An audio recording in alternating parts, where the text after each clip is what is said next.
Noong mamatay ang lola ko, ako ang inutusan ng pamilya na bumili ng mga bulaklak para sa burol. Gabi na noon at iilang flower shop na lang ang bukas sa paligid ng sementeryo. Sa isang maliit na tindahan, habang pinipili ko kung anong korona ang pinakamaganda, bigla akong nilapitan ng isang matandang babae. Maputi na ang buhok niya, maputla ang muka, at suot ay lumang bestida na kulay abo. Ang sabi niya sa malamig na boses, "Yan ang pinakamaganda para sa kanya, iha. Mas babagay sa kabaong ng isang katulad niya." Nagulat ako dahil hindi ko siya kilala. Pero napasunod ako sa sinabi niya. Binili ko ang tinuro niyang korona na may mga puting lilis at ilang pulang rosas. Pagdating sa lamay, inilagay namin yun sa gilid ng kabaong. Pero habang tumatagal ang gabi, napansin ko na lahat ng bulaklak sa paligid ay medyo nalalanta, maliban sa binili kong korona. Ang mga lilis ay tila mas lalong gumaganda at may isang pulang rosa sa gitna na hindi ko maalalang kasama sa binili ko. Nakapagtataka pa, parang may bahid ng dugo sa pinakagitna ng bulaklak. Habang nakatingin ako, pakiramdam ko may malamig na hangin na dumaan sa likod ko. At sa dulo ng chapel, nakita ko ang matandang babae mula sa flower shop. Nakaupo siya sa bangko, nakangiti, nakatitig sa kabaong ng lola ko. Nilapitan ko siya para magpasalamat, pero sa mismong paglapit ko, naglaho siya na parang bula.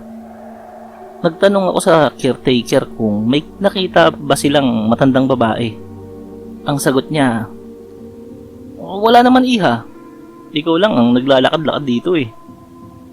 Kinabukasan, nalaman ko mula sa isang tita ko na ang kapitbahay daw ng lola ko noong kabataan niya ay isang tindera ng bulaklak sa sementeryo at namatay ito sa mismong araw ng lamay. Sabi pa ng tita ko, mahilig daw itong magbigay ng bulaklak sa mga paborito niyang kaibigan tuwing may namamatay. Doon ako kinalabutan kasi ang huling binigyan niya ang lola ko.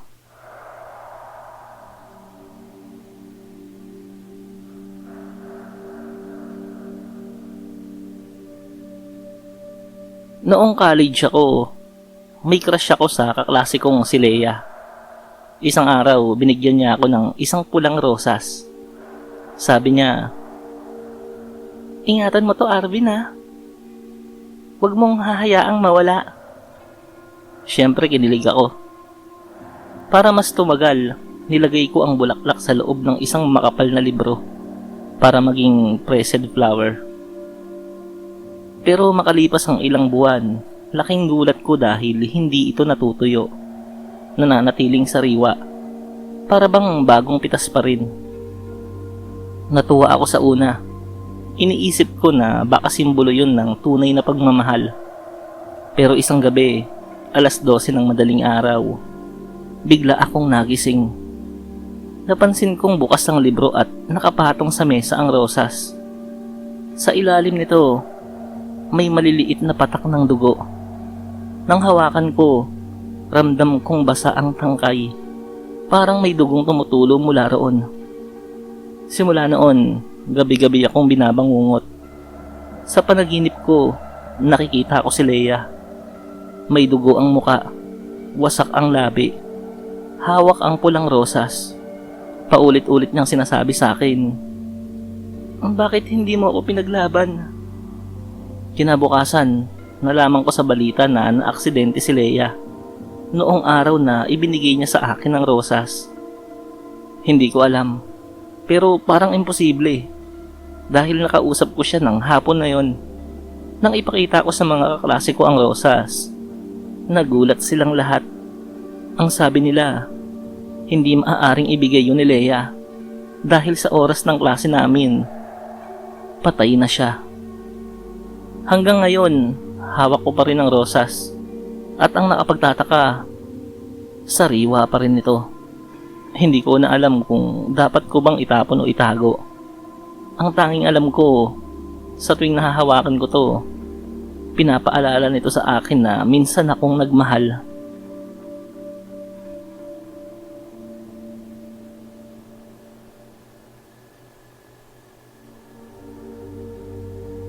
Isang madaling araw, bandang 3:00, nagising ako sa malakas na katok sa pintuan. Pagbukas ko, wala namang tao. Ang nakita ko lang ay isang bouquet ng mga puting bulaklak, rosas, lilies, at chrysanthemums. Nagulat ako kasi wala naman akong inaasahang bisita o manliligaw. Kinuha ko yon at inilagay sa loob ng bahay. Kinabukasan, nadaanan ko yung kapitbahay naming matanda. Napansin niya ang hawak kong bulaklak at biglang namutla. Ang sabi niya, "Iha, ibalik mo na yan. Hindi yan basta bulaklak. Pag niglagyan ka niyan sa pintuan, ibig sabihin, may kukunin na sa inyo." Kinilabutan ako, pero hindi ko sineryoso. Kinagabihan, pumunta ako sa nanay ko sa kabilang barangay. Doon ko nalaman na isa kong pinsan ang biglang namatay sa sakit. Ang mas nakapagtataka, sa harap ng bahay nila, may nakalagay ding kaparehong bouquet ng puting bulaklak. Doon ako kinabahan. Parang may nagkamali ng bahay. Ako ang dapat kunin, pero siya ang napili.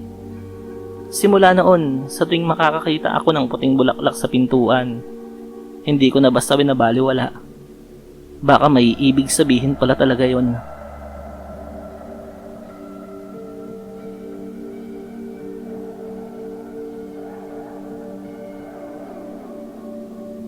Sa baryo namin, may isang kubo sa gitna ng bukid na lagi naming tinatambayan ang barkada ko. Isang araw, napansin naming may nakapalibot na mga bulaklak sa paligid ng kubo. Mga sampagita, gumamela, at rosal. Parang may nag-aalay. Dahil sa mga pasaway kami, pinulot namin at hinagis-hagis lang. Tawa kami ng tawa. Pero nang gabing yon, lahat kami nakapanaginip ng iisang babae. Maputi siya, mahaba ang buhok, nakasuot ng puting damit na parang basang-basa. Nakahiga siya sa sahig ng kubo at nakapalibot ang mga bulaklak. Tinitigan niya kami isa-isa, sabay bulong, "Ibalik ninyo." Kinabukasan, nagkasakit ang isa naming tropa. Nilagnat siya ng mataas. Nagsusuka at paulit-ulit na sinasabi habang tulog, "Ibalik ang bulaklak. Ibalik." Sa sobrang takot namin, bumalik kami sa kubo at binalik ang mga bulaklak. Nagdasal kami at nanghingi ng pasensya. Makalipas lang ang ilang oras, gumaling agad ang tropa namin.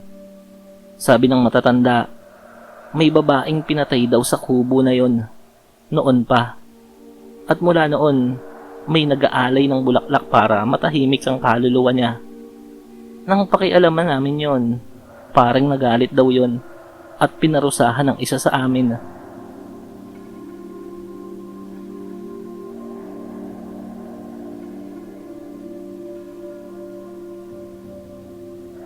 Mahilig ako sa halaman, kaya nagtanim ako ng mga bulaklak sa likod ng bahay. Pero may isang umaga, may nakita akong halaman na hindi ko itinanim. Puting bulaklak na parang liryo. Nakatubo mismo sa tabi ng bintana ng kwarto ko. Napakabango nito. Parang pabango na mahirap ipaliwanag. Sa gabi, mas tumitindi ang halimuyak. Sa una natutuwa ako dahil nakaka-relax ang amoy. Pero habang tumatagal, ramdam ko na parang nahihirapan akong huminga kapag sobrang lapit ko rito. Isang gabi, nagising ako sa kaluskos sa bintana. Paglingon ko, may babaeng nakasuot ng lumang barot saya, maputla at nakatingin sa akin. Hawak niya ang bulaklak, inilalapit sa mukha ko. Habang nilalanghap ko ang bango, pakiramdam ko, hinuhugot ang lakas ko. Mabuti na lang at biglang bumangon ang tatay ko at nakita akong halos mawala ng malay. Nang makita niya ang bulaklak, agad niya itong tinapakan at binunot mula sa lupa. Kinabukasan, pinatanggal niya ang lahat ng tumubo sa paligid ng bintana. Sabi ng tatay ko, "Anak, hindi lahat ng mabango ay maganda. May mga bulaklak na para lang sa patay."